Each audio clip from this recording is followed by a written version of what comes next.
Hello guys, welcome to my channel. In our Keymente PYQs ആണ് solve ചെയ്യാൻ പോകുന്നത്. So ഇന്നത്തെ ക്വസ്റ്റ്യൻ എന്ന് പറഞ്ഞാൽ ഡിറ്റർമിനൻറ്റ്സ് ആൻഡ് മെട്രിസസ് ആൻഡ് ഡിറ്റർമിനൻറ്റ്സിലെ ഒരു ക്വസ്റ്റ്യൻ ആണ്. സിസ്റ്റം ഓഫ് ഇക്വേഷൻസ് തന്നിട്ടുണ്ട്. ഇത് നമ്മൾ നോ സൊല്യൂഷൻ ആണോ, ഫൈനൈറ്റ്ലി മെനി സൊല്യൂഷൻസ് ആണോ, ഇൻഫൈനൈറ്റ്ലി മെനി സൊല്യൂഷൻ ആണോ, യുണീക്ക് സൊല്യൂഷൻ ആണോ, യുണീക്ക് നോൺ ട്രിവിയൽ സൊല്യൂഷൻ ആണോ എന്ന് നോക്കണം.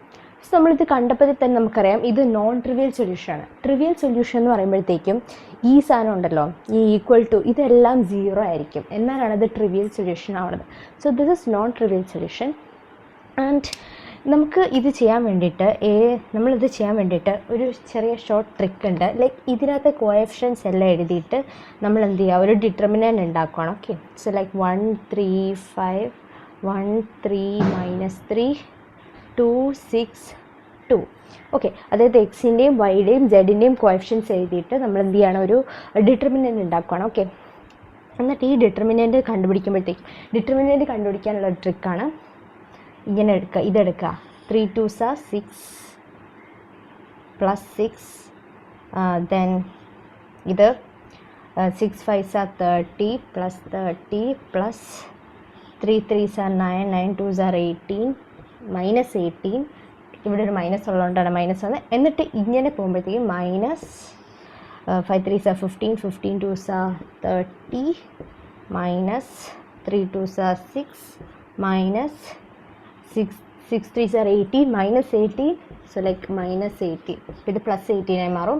ആൻഡ് ദിസ് വിൽ ബി, ഇതെല്ലാം ക്യാൻസൽ ചെയ്ത് പോയിട്ട് ഇത് 0 ആയിട്ട് മാറും. അതായത് ഇതിന് മൂന്നിൻ്റെയും ഈ ലൈക്ക് എക്സ് വൈ സെഡ് ടേംസിൻ്റെ ഡിറ്റർമിനൻറ്റ്സ് എടുത്തപ്പോൾ 0 ആയി. അതിൻ്റെ അർത്ഥം അതിനൊന്നെങ്കിൽ നോ സൊല്യൂഷൻ ആവാം, അല്ലെങ്കിൽ ഇൻഫൈനൈറ്റ്ലി മെനി സൊല്യൂഷൻ ആവാം. അങ്ങനെ രണ്ട് കണ്ടീഷൻസ് അതിന് എക്സിസ്റ്റ് ചെയ്യുന്നുണ്ട്. ഫൈനൈറ്റ്ലി മെനി സൊല്യൂഷൻ ആവണമെങ്കിൽ ഇതിൻ്റെ ഡിറ്റർമിനൻറ്റ് എടുക്കുമ്പോൾ 0 ആവാൻ പാടില്ല. ഓക്കെ, ആൻഡ് ദെൻ ഇനി നമുക്ക് നോക്കേണ്ടത് ഇൻഫൈനൈറ്റ്. അപ്പോൾ നമ്മൾ ഈ രണ്ട് കണ്ടീഷൻസ് സർക്കിൾ ചെയ്തു. Infinitely many solution, no solution. Unique solution ആണെങ്കിലും ഫൈനൈറ്റ്ലി മെനി സൊല്യൂഷൻസ് വേണമല്ലോ. അപ്പോൾ നമുക്ക് 0 ആണെന്ന് എടുക്കാൻ പറ്റത്തില്ല. ഓക്കെ, അപ്പോഴത്തേക്കും 0 ആണെങ്കിൽ നോ സൊല്യൂഷൻ, അല്ലെങ്കിൽ ഇൻഫൈനൈറ്റ്ലി മെനി സൊല്യൂഷനാണ്. ഓക്കെ, ഈ രണ്ട് കണ്ടീഷൻ മാത്രമേ 0 ആണെങ്കിൽ എക്സിസ്റ്റ് ചെയ്യത്തുള്ളൂ. ഓക്കെ, നോ സൊല്യൂഷൻ ആണെങ്കിൽ നമ്മൾ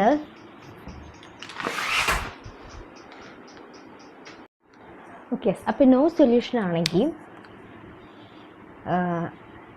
നമ്മൾ ഇനി എന്താ ചെയ്യേണ്ടത്, ഇത് 0 ആയിട്ട് നമ്മൾ എടുത്തു കഴിഞ്ഞാൽ അടുത്ത് നമ്മൾ ചെയ്യേണ്ടതെന്ന് വെച്ചാൽ ഈ എക്സിൻ്റെ ടേംസ് വെറുതെ വിടുക. എന്നിട്ട് ഈ സൈഡിൽ ഈ ടേംസ് എഴുതാം. ലൈക്ക് 4 17 27 1 3 -3 2 6 2. എന്നിട്ട് ഇതിൻ്റെ ഡിറ്റർമിനൻ്റ് എടുക്കുക. സോ ലൈക്ക് ഇതിൻ്റെ determinant എടുക്കുമ്പോഴത്തേക്കും 12 2s are 24 minus 27 into 6 എത്ര, 6 12 13 14 15 16 minus 162, plus 162. then this ചെയ്യുമ്പോഴത്തേക്കും 17 into 6 6 1s 42 6 1s 6 10 plus 102, minus 102 കാരണം 3യിൽ ഇവിടെ മൈനസ് ഉണ്ട്. minus 27 into 6 162 minus 17 into 2 34 minus 6 are 18 into 4 72 minus 72. Guys, ഇത് 0 ആവുന്നുണ്ടോ നോക്കിയാൽ, ഇത് 0 ആവുന്നില്ല.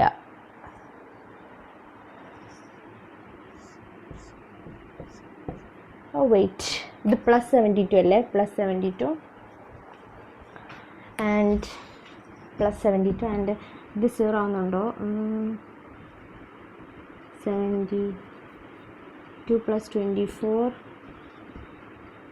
7 8 9 96 ആവുന്നുള്ളൂ. അപ്പം no guys, this is not equal to 0. ഇത് ഈക്വൽ ടു 0 ആയിരുന്നെങ്കിൽ നമുക്ക് പറയാമായിരുന്നു അതിന് ഇൻഫൈനൈറ്റ്ലി മെനി സൊല്യൂഷൻസ് ഉണ്ടെന്ന്. ബട്ട് ലൈക്ക് ഇത് നോട്ട് ഈക്വൽ ടു 0 ആണ്. So this is not infinitely many solution, this is no solution. Okay, അതായത് ഈ ഫസ്റ്റ് ഭാഗത്തിൻ്റെ കോഎഫിഷ്യൻസ് എഴുതിയിട്ട് അതിൻ്റെ ഡിറ്റർമിനൻറ്റ് 0 ആവുകയാണെങ്കിൽ it is either no solution or infinitely many solution. വേറൊരു ഓപ്ഷന് വരാൻ സാധ്യതയില്ല. ഇനി